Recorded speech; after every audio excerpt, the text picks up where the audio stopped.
Okay, well, today's prophecy update, we're going to talk, I called it assault.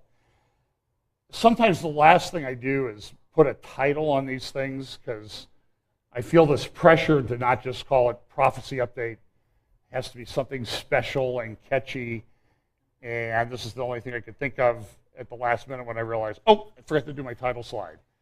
So if it fits what I'm talking about, fine. If not, don't post any comments about it because I already know it might be a problem, and I don't need your help on that. I don't need your help on the fact that it might not fit.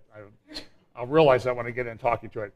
By the way, we talk a lot about the convergence of events. I did do a couple interviews this week. Jan Markell's Understanding the Time, olivetreeviews.org. That interview went up yesterday with Jan and Eric Barger and myself. And then on Thursday night, I did the Hagmann and Hagmann Report, and you can find that on YouTube and it downloaded through the Hagmann and Hagmann Report on iTunes, or I think they're on Blog Talk Radio. There's a number of different sources that you can look at to get to that. As a result of doing Hagmann the other night, I'm kind of running behind in prep for this morning. I didn't want to cover the same topics, just in the event that you happen to be one of the 5 people that might have listened to these things. And so I'm a little bit disjointed this morning, I will admit to you up front. But we'll try to piece everything together here. We do talk about this verse in 2 Timothy 3 quite a bit.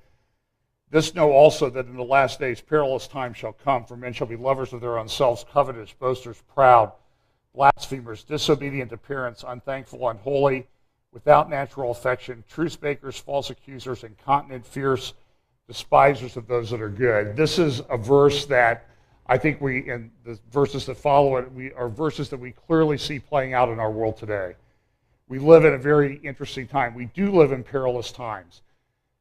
I think one of the if I can offer any word of encouragement to people in the church that look at the things going on in the world and culture and they get distressed about it, is that, yeah, you should be distressed about it because it really does seem to be an order of magnitude different than it has been before. So be encouraged by that, at least that you're realizing it. The interesting thing, though, is most of the people in the world, and unfortunately, I would hazard a guess that most of the people in the church have no clue.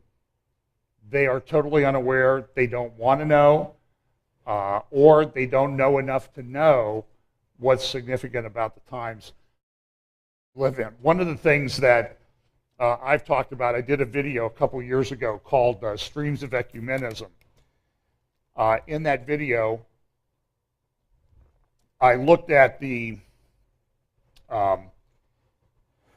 coming together of a one world religion, particularly in what's called the Christian, I'll use scare quotes there, the professing Christian church. If you'll remember, that was done with Tim Worth, you can find it on YouTube, in August of 2014. It was shortly after Kenneth Copeland had an Anglican bishop named Tony Palmer at his church. Excuse me. I'm not coughed hardly all morning. And so he had Tony Palmer at his church, an Anglican bishop, and Tony had brought a video of the Pope saying that, now it's time for Christians to all become one and go back to Rome, essentially. And I want to give a good shout out here for Roger Oakland. Roger Oakland is back speaking now at different conferences. Roger, a decade ago, was saying, listen, this unification with the Roman Catholic Church is what's going to be one of the driving things in the end times. And we see that. We've seen pastors like Rick Warren who come out in clear support of Catholic mystics, people that have gone from his church on these mystical retreats, these contemplative prayer retreats, and talking about it like it's fine. And everybody acts like the Pope is just the greatest guy ever. And this is among a lot of people who call themselves evangelicals. And it's absolutely stunning for me to watch. As I've said a number of times, I grew up across the street from a Catholic church, and I knew they were different from a very, very early age. I was taught they were different. I was taught the differences, and now I'm stunned. I'm shocked. I'm chagrined. I'm really angered by the fact that evangelical leaders can't see the difference. It's maddening.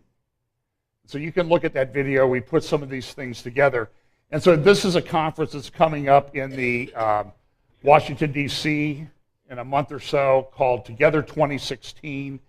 I think the website is reset2016.com or .org. And they're going to have a bunch of speakers there. They're going to have, let's see, we can look at some of them. Carrie Job, very popular singer. Francis Chan.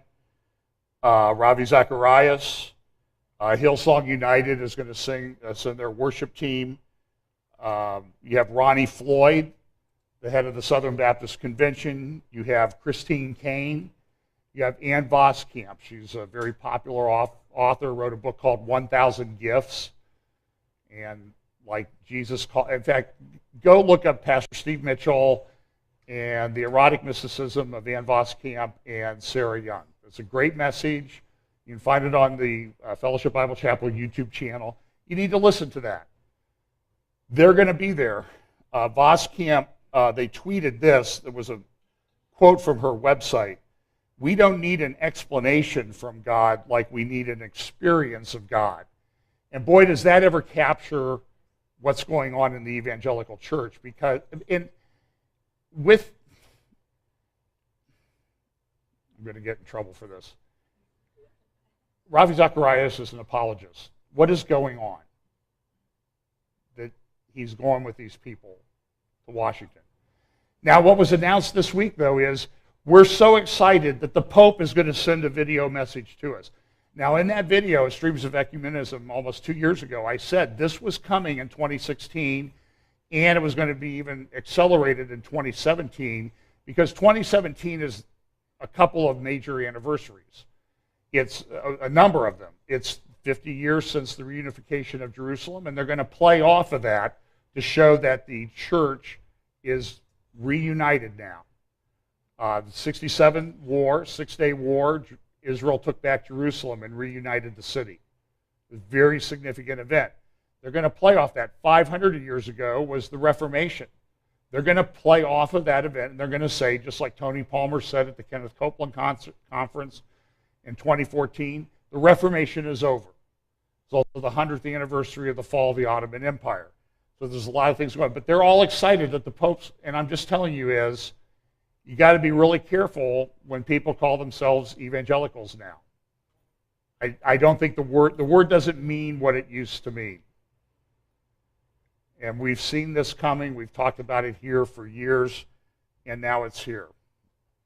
I do want to mention this young lady, Christina Grimmie. My understanding is she was a Christian gal, singer. She'd been on The Voice and finished pretty high in the competition a couple years ago. She's homeschooled.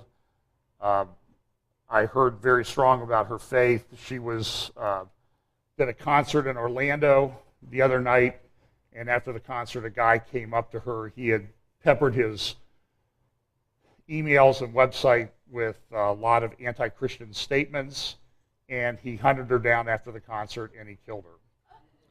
She's 21. So you can read, she was 21, phenomenal voice, and unfortunately, an anti-Christian hater. And I'll give the credit to the Orlando police. They've been pretty upfront about what was going on and what motivated the guy. He drove from St. Petersburg up to Orlando, waited till after the concert, killed her. Her brother wrestled him to the ground because he wanted to kill other people, and while the guy pulled out another gun, I guess, and shot himself and killed himself. So you can read about that on the news. This is a local guy, this Trey Pearson. He was a singer for some Christian rock group, and he came out recently and announced that he was gay.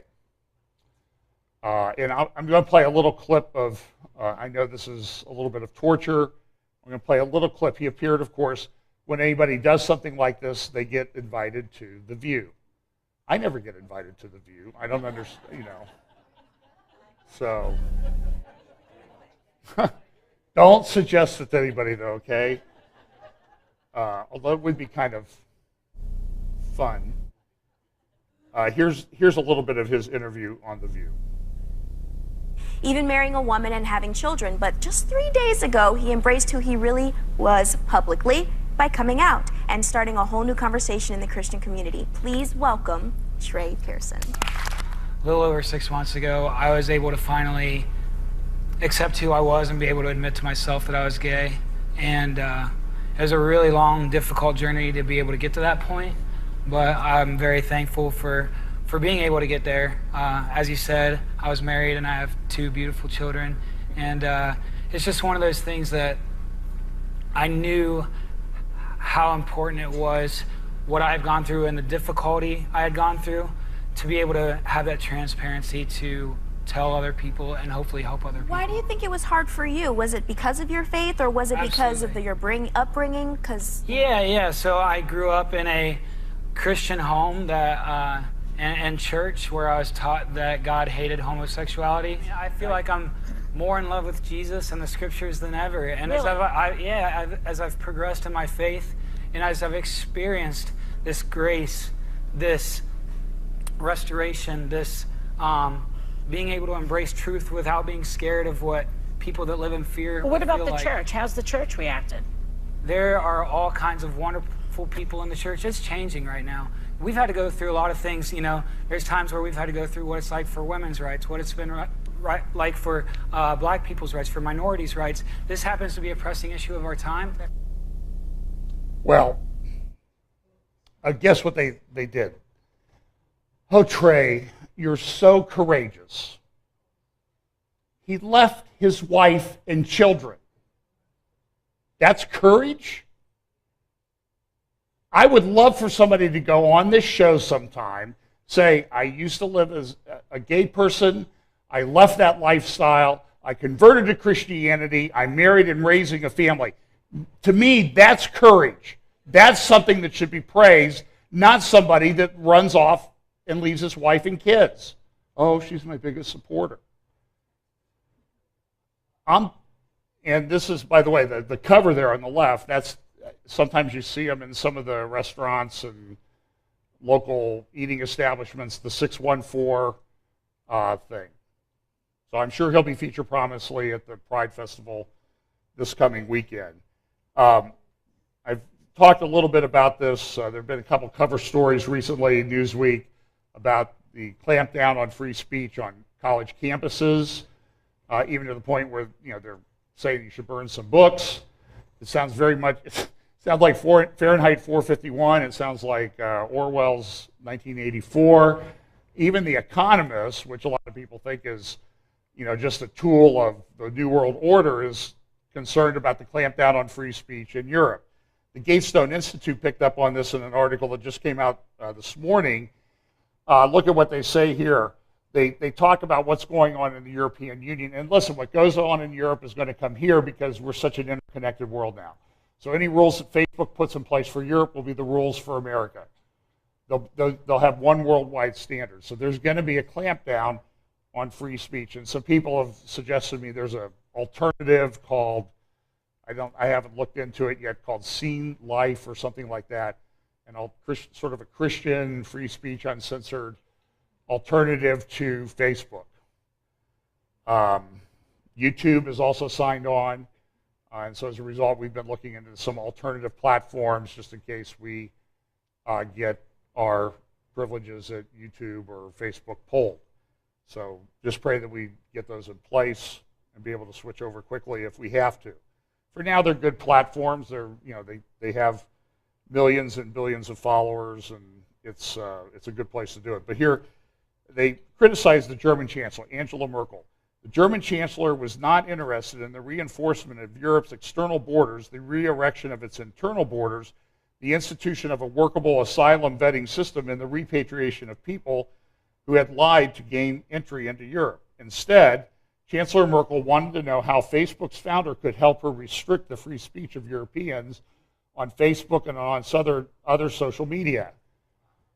I don't know that she's really gone back from her roots. She was raised in East Germany. Supposedly she was the daughter of a Lutheran pastor. I haven't been able to confirm that. I don't think it matters anymore. I think her leftism is a much stronger religion to her than anything else that she might have been raised in. That's usually the case. So this is a problem. People must speak up now, and must speak up fast in support of freedom of speech before it is taken away from them. It is sadly not an overstatement to say that our entire future depends on it. I'll make just a couple comments about this last night. I don't know if you heard about this. There was a shooting, a mass shooting at a gay bar in Orlando, where the Christian singer was killed just, I think, the night before. 20 people were killed, 50 injured. And again, I'll have to give credit to the Orlando police, because usually when these things happen, what's the first thing you hear? A lot of people died. It's not terrorism. Well, Orlando police have come out and said it probably is terrorism. And this is from Jihad Watch, Robert Spencer's great website. Police said the gunman was believed to be in his 20s, was not a local man, and the FBI believes he may have leanings to radical Islamic terrorism. So, what we've talked about in Europe, the problems they've had there, in Paris, in Brussels, has come home.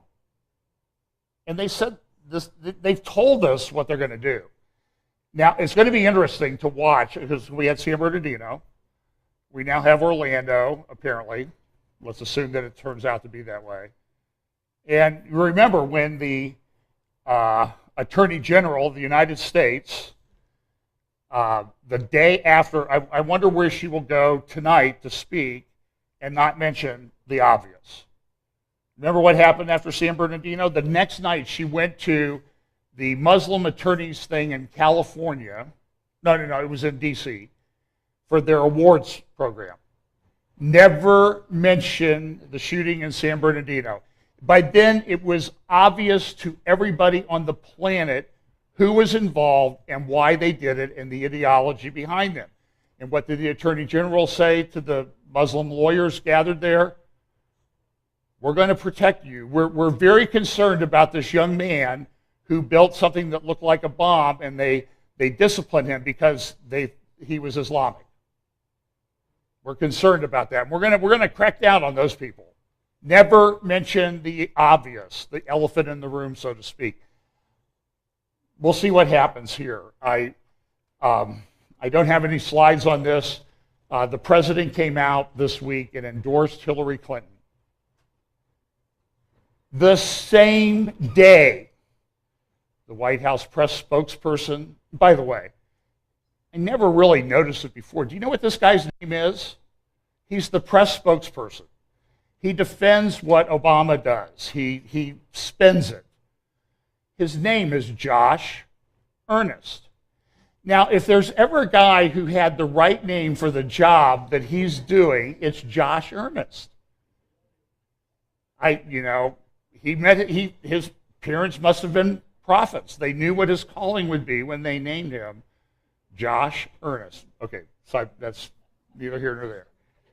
So he said that what's going on with Hillary Clinton, the State Department servers, despite her denial, is a criminal investigation. And the president comes out and endorses her. Now, this raises a whole host of possibilities. My personal view is, as you know, I don't trust the White House these days. I don't trust Hillary Clinton. I never have. I never will. It's based on experience and paying attention. I don't know if there's something buried in this may be this kind of interesting, the timing of the pardons might be something that's very interesting to watch. You know, Obama pardons her, she gets elected, then she pardons Obama. You know, so it's sort of I just suspect, look, I don't know that the Clintons do anything that doesn't have a deal behind it. Either money or something to further their own power grab and career. I mean, they've been doing this for decades, if you've been paying attention. So it's kind of interesting. I mean, you know, they're taking, there's reports out now that a guy gave millions of dollars to the Clinton Foundation, and he got appointed to some nuclear task force. And the people, when he showed up at the meeting, everybody goes like, this guy doesn't know anything about, he doesn't even know what nuclear is. But he was appointed because he had connections to the Clintons. So I'm going to focus now mostly on the Middle East and a couple things that happened this week. A couple good articles, some things that you need to pay attention to. Turkey, this is a great article by Melanie Phillips. You know, when I recommend, people say, well, what do you read? What are things you never miss?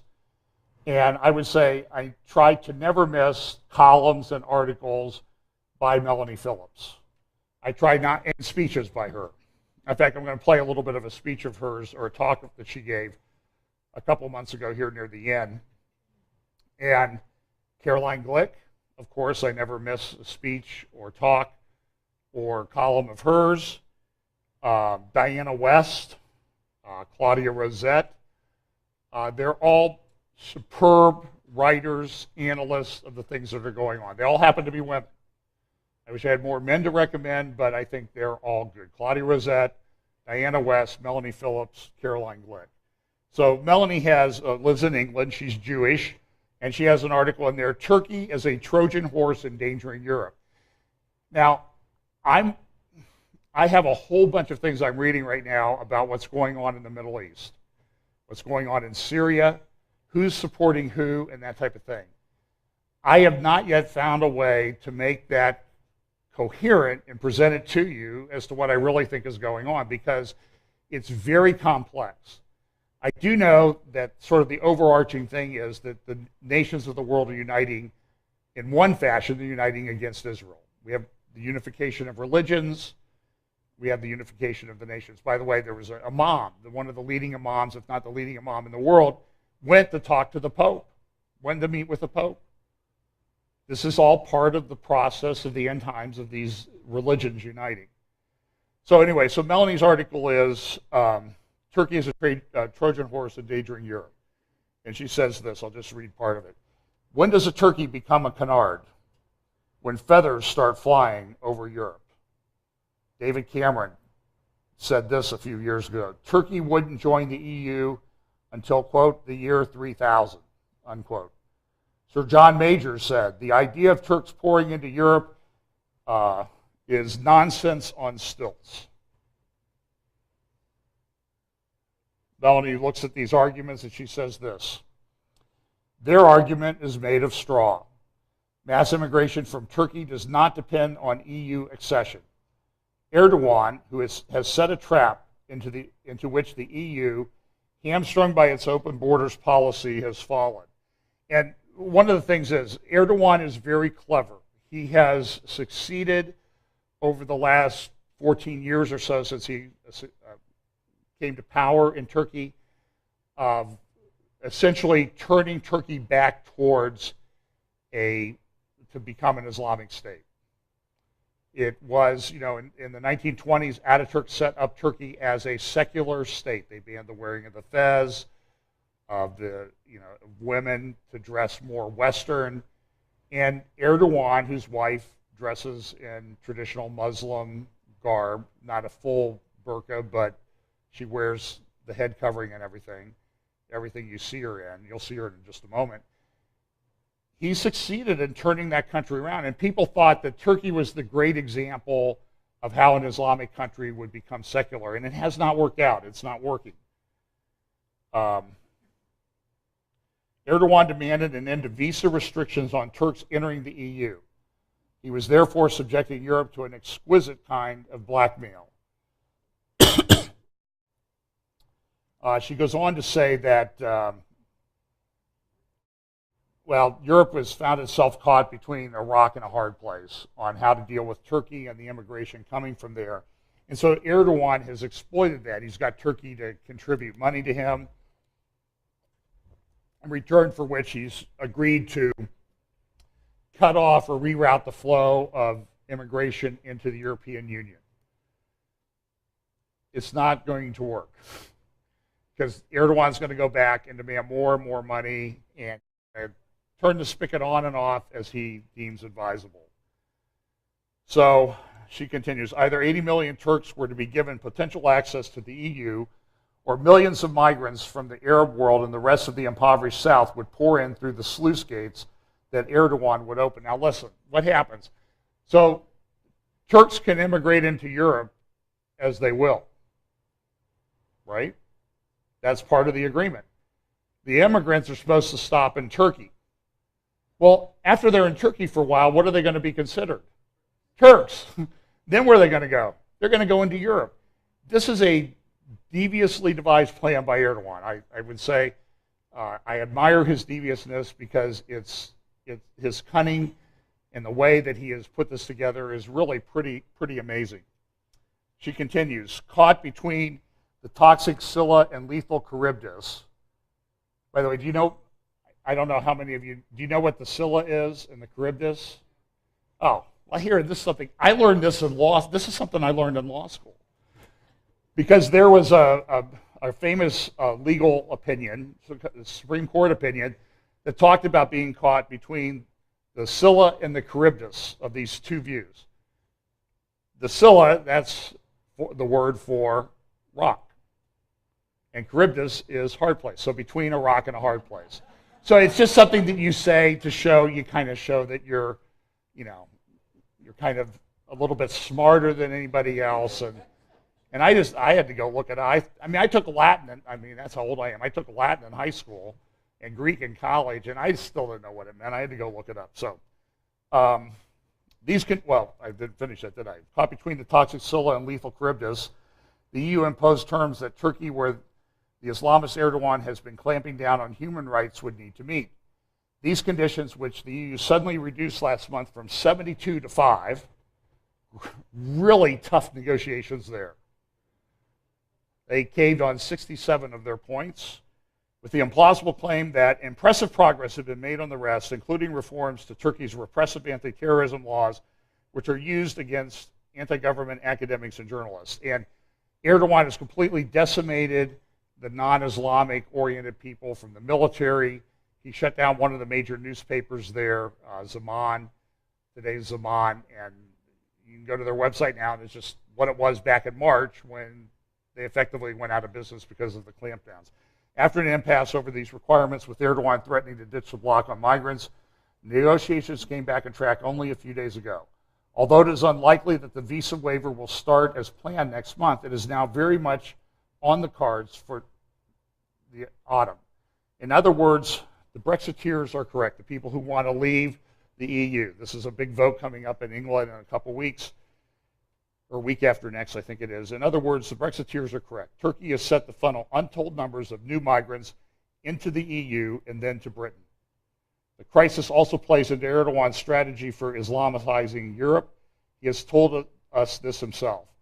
At last year's celebration in Istanbul, on this 562nd anniversary of the fall of Constantinople, Erdogan told a cheering crowd of an estimated 2 million Turks, and there's no sound in this video. Here's a video from when Erdogan went to this airport to dedicate an airport in a part of Turkey, then had the then prime minister with him, you see his wife there, and he got up and he said this to the crowd. And this is what Erdogan says when nobody's really supposedly listening. What is the conquest? The conquest is hijra, expansion of Islam through immigration. That's what that is. That's what's going on, folks. Okay, this is what he said a year ago. It was May 30th, 2015. I played the video here in the update that week, if you remember. I know you don't because nobody ever pays attention. And the conquest is Mecca. The conquest is Jerusalem. The conquest is Al-Andalus. That's the word for Muslim Spain. The conquest is to open the doors of Anatolia up to Vienna for this blessed nation. It is to make the sycamore, that's a reference to the Ottoman Empire, is to make the Ottoman Empire meet with the ground that would cover 3 continents and 7 climates. What does Erdogan want? He wants to revive the Ottoman Empire.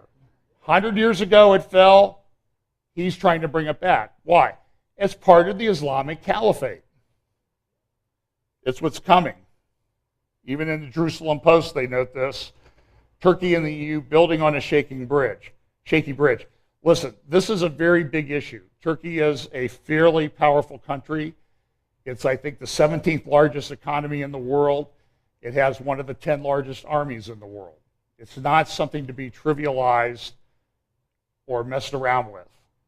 And they're involved in Syria, and it's very interesting to watch how this plays out. She continues, judging by this rhetoric, Erdogan wishes to recreate the Ottoman Empire and take over much of Europe. It's a name shared by the Muslim Brotherhood, Al-Qaeda, Islamic State, and the rest. The difference is that, courtesy of the EU, he believes he can achieve this without a shot being fired. Brussels will simply open the gates of Europe for his Islamic conquerors to enter. I was thinking about this when I read this. Remember years ago, was it Khrushchev that said, Nikita Khrushchev, when he headed the Soviet Union, we'll take you guys over in America without firing a shot. Okay, how's that going now? Not going very well. I mean, look at the election. So this is an issue. Watch for Turkey. I'll close with some things here about the Middle East and some Caroline Glick, and what I have to think was one of the strangest religious services I think I've ever seen in my life. Now, last week I played that, whatever that thing was when they opened the Gotthard Tunnel in Switzerland. That was just, I think I got more comments on that this is bizarre, this is demonic, this is satanic, and it was all of those. And it was like, how does this happen? And they're not even hiding, the satanic part of all of this. Now Switzerland's come out with some kind of, or France has come out with some kind of explanation as to explain that what we saw was really not what we saw, but I saw what I saw and I know what it is. So I'm not going to buy their explanation, okay? They're not going to hypnotize me like they've appeared to hypnotize a lot of people. So in Tel Aviv, they have a terrorist attack. And Hamas, by the way, this is Ramadan, vowing more Ramadan surprises. A popular market area in Tel Aviv, people were sitting there eating birthday cake and other things and having a nice night. And then 2 Palestinian men dressed up as Hasidic Jews got up and started shooting people. 4 dead, I think 10 or 11 wounded. Some of the people, there was, I think, a lady who was getting married soon. There was a mother of 4 that was killed. There was one of the top professors at a university in Israel that was murdered.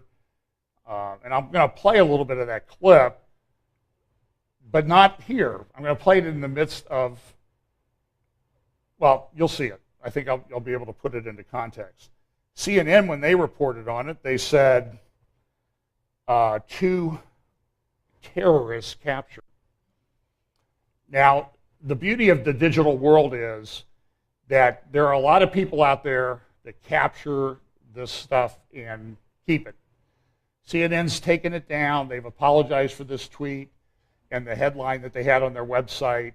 But it happened. Terrorists were in scare quotes, like, oh yeah, it's terrorists. And it is terrorism. There's no doubt that it's terrorism. In Ban Ki-moon, apparently he knows everything. Or this is what Ban Ki-moon was, somebody underneath him, went to Israel this week and said, look, Hezbollah is really busy up there in Syria. They're probably not going to attack Israel anytime soon. I don't know if I trust most of what anybody from the UN says, but I'm just reporting to you what he did say.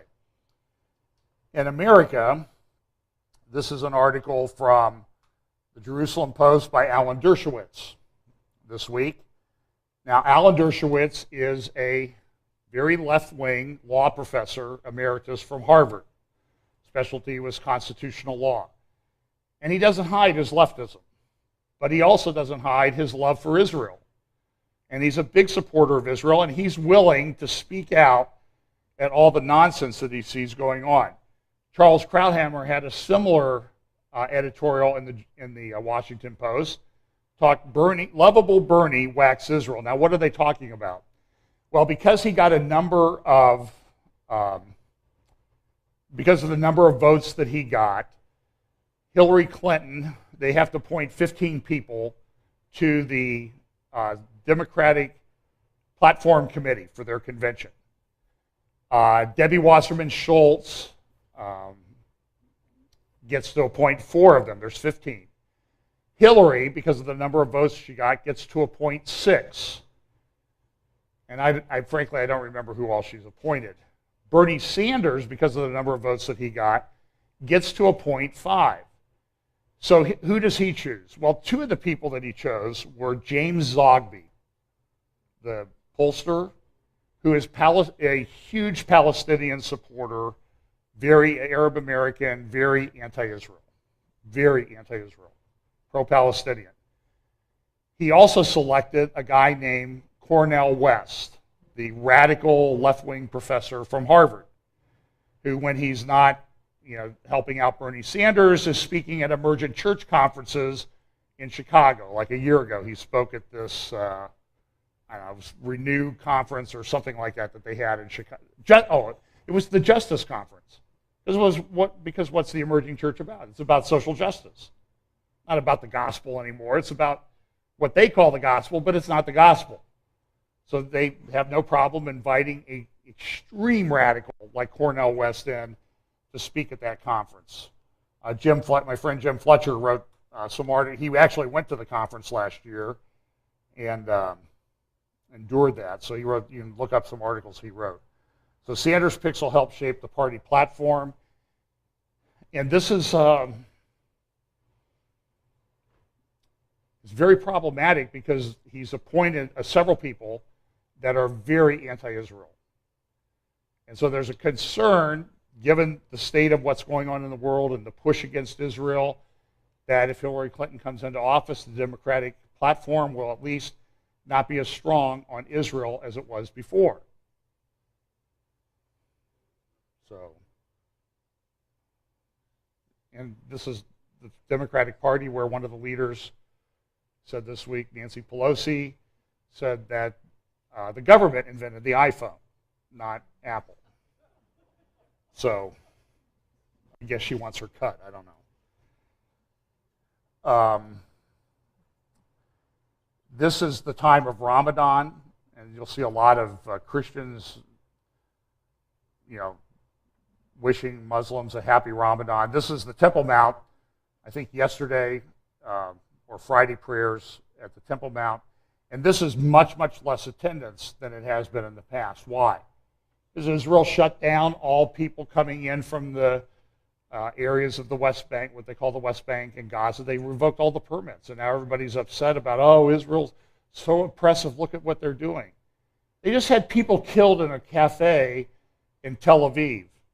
By the way, the mayor of Tel Aviv, a Jewish guy, came out and said, well, I know why this shooting happened. It's because of the occupation. He's the if he was in America, Bernie Sanders would appoint him to the Democratic Platform Committee. And when he talks about the occupation, my think is he needs a different occupation.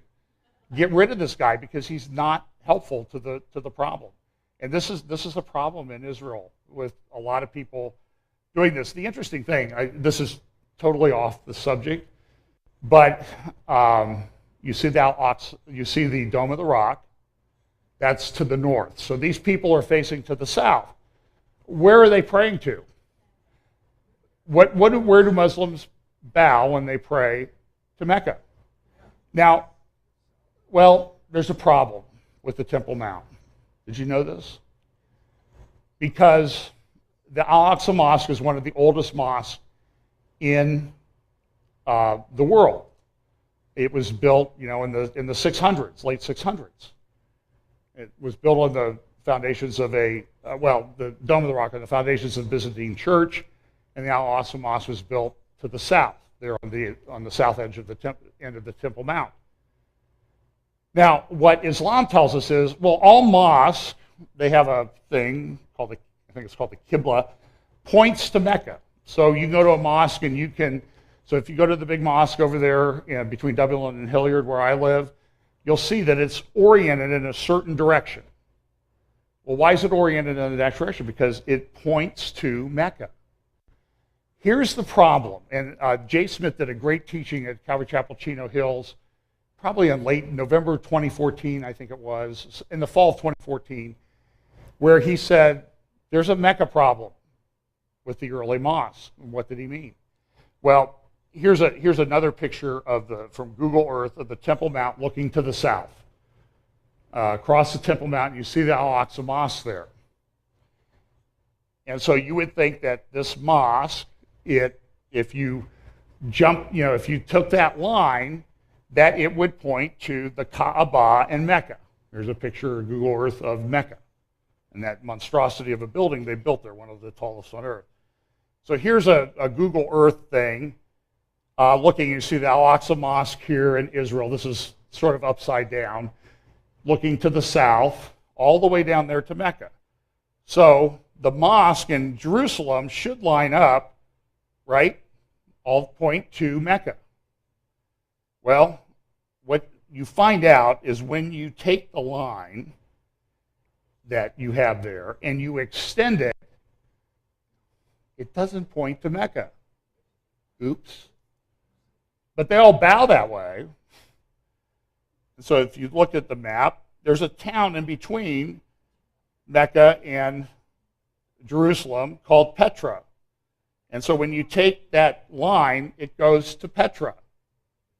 Because the line to Mecca is a little bit off kilter, very clearly off kilter. So here's what the line would look like. That's the line to what they tell you is Mecca, but it's really Petra. That's the line to Mecca.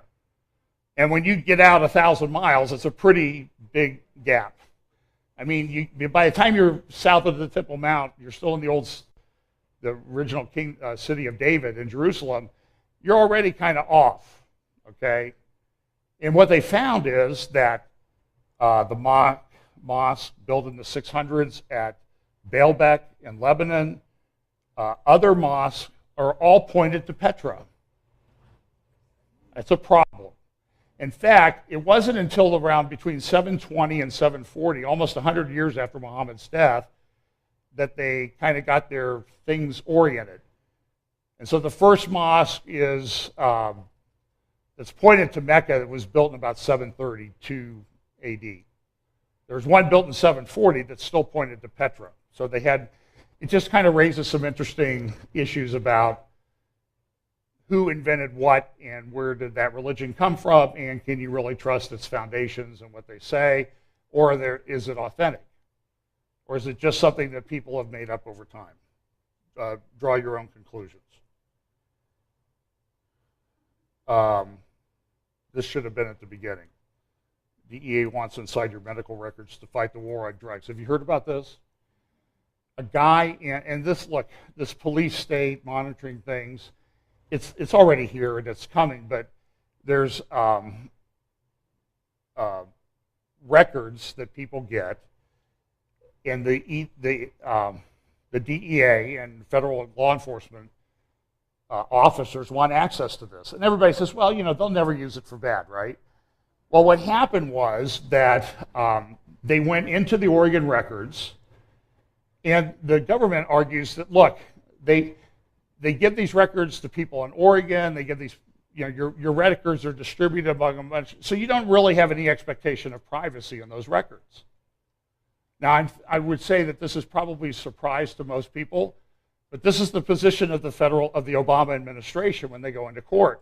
You don't have an expectation of privacy in your medical records. And what happened in this case was they were looking through the database of people who were getting controlled substances. And they've been looking at things like testosterone, which is a controlled substance, and I guess there are, they say they look at that because they're concerned about performance-enhancing a drug being used in a sport. But I guess most of the guys that take testosterone, for the most part, are old guys, and so they're not really a threat to LeBron James or Stephen Curry, or they're not going to, get a shot of testosterone and go play in the NBA Finals. Not likely to happen. But they also look for painkillers, because we have a big problem with painkillers. So what they did was they found this policeman in Oregon that was taking painkillers because he had had double knee replacement surgery. Okay? I've had double knee replacement surgery, and it's painful. And I praise the Lord that there are painkillers that allow you to get through therapy and that type of thing and get better and improve your life. The FDA, they went and arrested the guy, said he was taking too much. Now, they 14 charges filed against him, all dropped, but it's a problem. Okay, you just should know about it. We also have this thing with continued surge of migrants coming to the U.S. from Mexico. And Mexico saying this, look, there's so many coming through Mexico, we can't do, our resources are taxed, we can't stop it, you guys are going to have to do it. The Obama administration says, well, the guys in Mexico, they're picking up most of the people, so don't worry about it. Now, this is something that's never made sense to me about this whole, because a large portion of these, well above half, are unaccompanied minors. So I did a little research, and I pulled up a map of Mexico. I got my little draw the line to see how far things are. And so they're coming from Central America. So from just over the border in Mexico down towards Guatemala to Arizona is about 1,800 miles. And I'm supposed to believe that unaccompanied minors by the hundreds are walking 1,800 miles across Mexico. I may have shared this. When I was about 10 years old, I was in Dayton, Ohio, and my cousin, my little brother, and I went out for a little bit of a walk. We thought, well, let's walk up here by this store where they had the cool Christmas tree, and hey, let's walk over by the church. And what we didn't realize was by the time we got home, we'd walked about 10 miles. We were gone for about 3 hours. Of course, we got in trouble. Steve couldn't go bowling that night. My cousin, because he was 12 and he should have known better. But we walked 10 miles. I remember, I thought I was going to die. I mean, I was sore. And you're telling me they're going to walk 20 miles a day for 3 months? Somebody's shipping these people to the border. That's my opinion. So, okay, so here, let's go back to Tel Aviv. I apologize that these are a little bit out of order today. Like I said, I did the radio interview the other night, and I got behind. So 4 people killed in this terrorist attack. Just right in the middle of Tel Aviv, places that a lot of us have been. Here's Ben Shapiro's comments on the terrorist attack. On Wednesday, 2 delightful peace-loving Palestinian Arabs dressed themselves as ultra-Orthodox diners and then shot up the Sarona market in Tel Aviv. 13 people were shot, 4 Israelis were murdered. The 2 terrorists were captured. Amir Ohana, who's a Knesset member and Israel parliament member, described the scene. Said, people were having coffee, I saw a birthday cake on one of the tables, and then you see the chairs upside down and glass shattered and blood all over. The dead. A professor at Ben Gurion University, a former Special Forces fighter with 2 kids, a young mother of 4 kids, an engaged woman who had just enough time to call her fiancé before dying of her wounds. This was a textbook terror attack. Israel has weathered such attacks for decades, but small-scale attacks on soft targets have escalated dramatically in recent years, particularly by knife. Israel released information about the terrorists. They were both from a village near Hebron, that's Hebron, in Judea. Both were in their 20s. Both were celebrated by terrorist government Hamas, which runs the Gaza Strip and is a member of the coalition government in the so-called West Bank.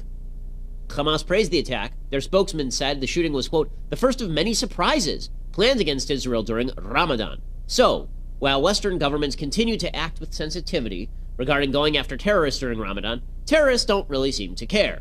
They're just happy to kill Jews. The Palestinian Authority, meanwhile, blamed Israel for the terrorist attack. They said, quote, achieving peace requires everyone to stop taking any action that will increase tensions and resorting to violence. Palestinians, meanwhile, celebrated in the streets, and they handed out candies. Naturally, the UN Security Council, they did nothing because they only condemn Israel because they hate Jews. This drove Israeli ambassador to the United Nations, Danny Danon, to blast the UN. He said, today's heinous attack sadly proves that when the international community refuses to condemn terror against Israelis, the next attack is only a matter of time. Terror in Tel Aviv must be treated the same as terror in Paris or Istanbul. But it won't be, because these are Jews. So both the media and Western governments treated the attack as unrelated to the broader Muslim terror war on the West. Here was CNN's original tweet on the attack. This is their headline. Quote, 2 terrorists, they put terrorists in scare quotes, captured after Tel Aviv attack, Israeli spokesman tweets. This is obviously terrific journalism, in scare quotes. So terrific that CNN later had to pull the tweet and issue a quasi-apology. They said a previous, now removed tweet appeared to call into question the Tel Aviv attack as an act of terrorism. It undoubtedly was. Well, yes, thanks for that. 12 hours later, CNN also had to issue a correction on their website. There's a reason I labeled CNN Hamas's news network on CNN during the Gaza war. Meanwhile, the State Department condemned the, quote, horrific terrorist attack in Tel Aviv, but continues to pressure Israel to make concessions to the terrorist government that celebrates and supports such attacks. Just 3 days ago, the New York Times reported the State Department had given a grant to produce a Palestinian reality TV show, this is your money, in which 3 contestants run for the job of Palestinian president by promising to boycott Israel and designating East Jerusalem the capital of Palestine. When 2 Muslims loosely affiliated with ISIS killed Americans in San Bernardino, the world rightly decried ISIS. When Islamic terrorists murdered journalists in Paris, the hashtag Je suis Charlie trends. Don't hold your breath for Ani Yehudi or Ani Yisraeli or I am a Jew. Instead, just keep waiting for the West to call on Israel to make concessions to the terrorists who murder women and children in cafes. He's right.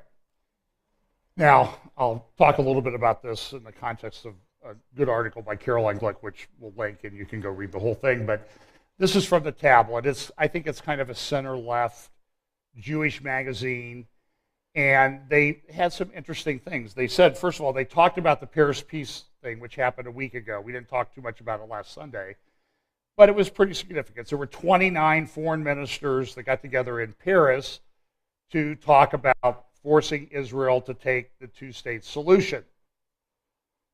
And the Tablet, to its credit, comes up and says, is the Paris Peace Conference different from all other peace conferences? I mean, is this just the same thing that's been going on for decades? Is this just another update of the Oslo Accords or the Camp David Accords or whatever, all the different, the Quartet plan and all the other things that have been floated out there, the Arab Peace Initiative from 2002? Well, the Tablet says this is different. Now, what's interesting is they get all these people there to talk about forcing Israel into a 2-state solution, and what happens is they have record floods in Paris and Germany, and in France and Germany. I'm sure it's just a coincidence that happens all the time. So, while the final communique, the article says, was unspectacular, it's worth recognizing the multilateral nature of the conference itself is a Palestinian strategic victory, making another step toward the internationalization of the peace process. This is something the Palestinian leadership has long sought, seeing more advantage in a process less dominated by Israel's main patron, the United States. Israel has opposed internationalization for precisely the same reason, preferring to focus on its efforts on influencing one mediator rather than many. Last week, Netanyahu claimed that the conference would undermine the possibility of peace and, quote, radicalize Palestinian demands. And the Tablet goes back and looks at the history. They go back to 1993. They look at the Oslo Accords. They happened on the White House, at the White House lawn, September 1993. The famous handshake between Yasser Arafat, the terrorist, and Yitzhak Rabin, the the Prime Minister of Israel, who was later assassinated. This is the key question bedeviling the conference and any follow-up efforts. How is this peace process different? It's fine to reaffirm the international consensus behind the 2-state solution and warn against the steps that undermine it, but without the serious prospect of consequences for those violations, it's difficult to see how any improvement in the negotiating environment and ostensible goal of this effort will be achieved. The Palestinians scored a victory by moving the process into a potentially more favorable venue, which the Israelis will continue to oppose. But the outcome for Friday suggests that Israel may not have much to fear from a planned second round of French broker talks in the fall. And it talks about the fact that there are things going on, but then Shmuley Boteach wrote a column in the Jerusalem Post this week saying, does Obama have a November surprise? Now listen, Obama's a lame duck. Nobody can do anything to him. People want it to happen. He's not going to be impeached. He's going to come to the end of his term. I think he's going to leave office. I think he has bigger plans. He's pretty much done with his wrecking ball thing that he's done on the United States and the Constitution. I think he's going away. I know other people say he's going to declare martial law and all that. I'm just not on board with that, okay? I just say defeat, don't lose, don't focus on that and lose your eyes on another wrecking ball that I think is coming. Now, Samantha Powers, when she was a sort of leftist academic type, she was very anti-Israel. She even said, if Israel doesn't get along with the peace process, we should invade Israel. Then when she was appointed as the UN ambassador, she was much more supportive of Israel. But remember this a year ago was just a couple questions of her at a hearing of the House Foreign Affairs Committee in Washington. And I want to underscore that the United States would oppose any resolution that we believe is biased or would undermine Israel's security. But will the United States, yes or no, veto any resolution at the UN that imposes this two-state solution on Israel? What will our position be? Will we veto? You say we oppose, but will we veto? That would send a strong message.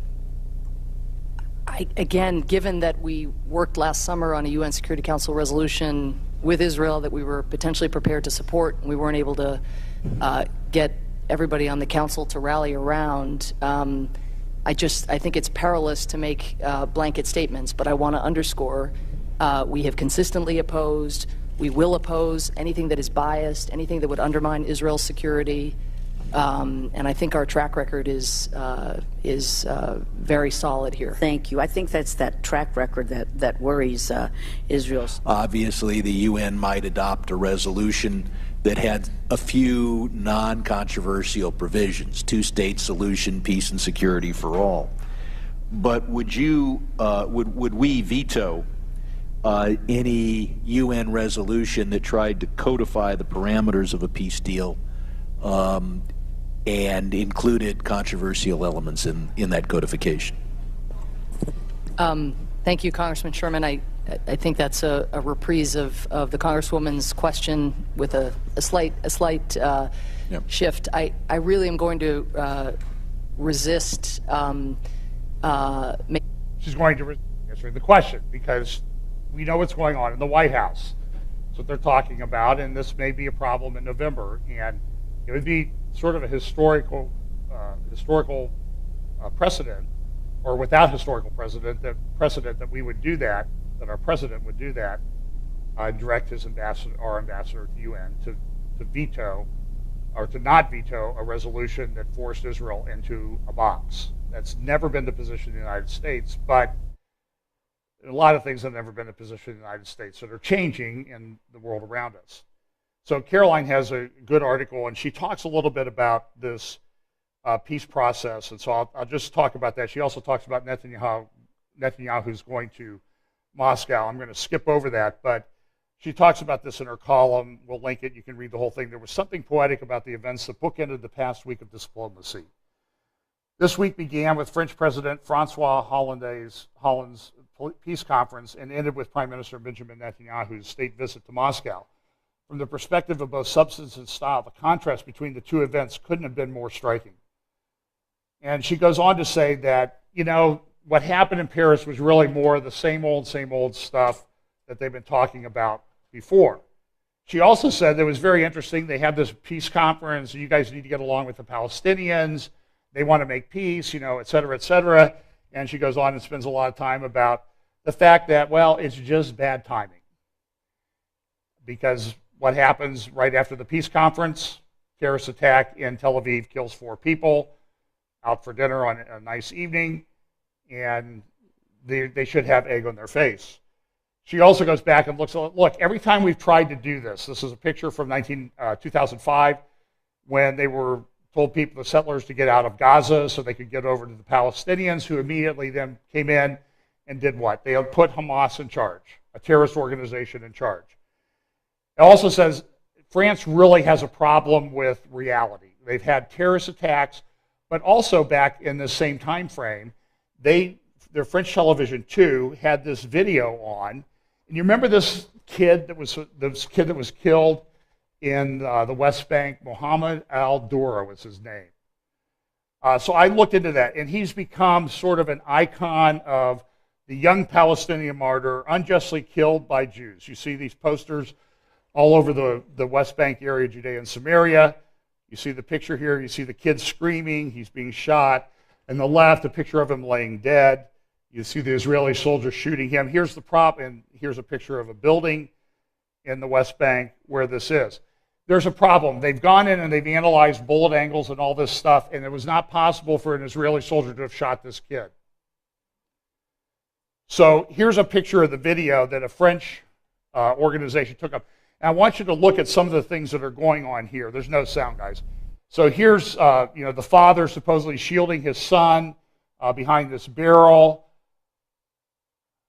Now, these are guys that, this is the same time frame, same day. The French guys are having these guys go out and fake for the cameras being attacked. You see this? Oh, look, he fell down. Oh, he got shot. And then they have everybody run over to help him and this type of thing. And they take him over. They're going to throw him in the back of an ambulance. Oh, I think he's near death. And you see him crawling into the thing. And you see his friend kind of clapping and running away. See the guy right there? And he's seen later running around. So here's more with the kid being shot. He's laying dead. He's dead. He's still dead. He's dead. He's dead. And, oh, I'm going to lift my hand up and look. Is the camera still there, Daddy? Here's somebody at the wall. This shows the way these things are staged for the media. So this is all fake. So the kid there, see him lift his hand up. Now somebody said, oh, we cut that out of the film that was shown on French television because he was in his final death throes. This happens all the time. I've shown pictures, I've shown videos of rows of corpses under sheets, and you can see the legs moving, and that it's all, this is fake. So Caroline makes note of this. 15 years, she says, after the Dura blood libel, Muslims now comprise at least 15% of France's population and 40% of the population of Marseille. So when they did this fake thing to make Israel look bad, they had 10% of the population was Muslim. Now in France, it's 15%. And in one of its major cities, it's 40%. Do they have a problem or not? She also cites, this is Brigitte Bardot. She didn't look like this back in the 60s. But she's 80 years old now. And she has been charged 6 times now with hate speech violations. The last one of which was this, quote, I am fed up with being under the thumb of this population which is destroying us and destroying our country. They want to send her to jail and fine her tens of thousands of dollars for saying that in France. Because she's the danger, you understand. Netanyahu, Moscow. Despite its self-destructive tendencies, the U.S. remains the world's biggest economy and most powerful nation. Because she says the U.S. is changing too. They're going along with the significance of America's loss will lead the world to lead. The will to lead the world is not the U.S. that the U.S. will disappear. Rather, it will share the stage with other rising powers. And she goes on and talks about this. I'll let you go and read the article, and I'm going to forego this week. It's late, and we've got late start, and we're running over here, and I know you want to get out of here. So next week, I promise you, I have a clip of a recent panel that Caroline was on at the Jerusalem Post Conference. I was able to find it. And I also have a speech, talk by Melanie Phillips on the two-state solution, which I think are important talks and comments that you need to listen and see to. So where's all this going? Look, again, it's just this assault on Israel, the assault on our free speech, the assault on Israel, and the push for the two-state solution are going to continue. And we just need to get used to it and deal with it, because I think it's only going to increase here in the future. And I think it's indicative of the times that we live in. So let's pray and let's go. Father, thanks so much for, again, giving us your word. Father, I pray that you will watch over us this week, that you will help us to be ever vigilant, not only for matters of our own personal safety, but also for opportunities to share the gospel with friends around us that really need to know the Lord. Bless us as we go this week. In Jesus' name, amen.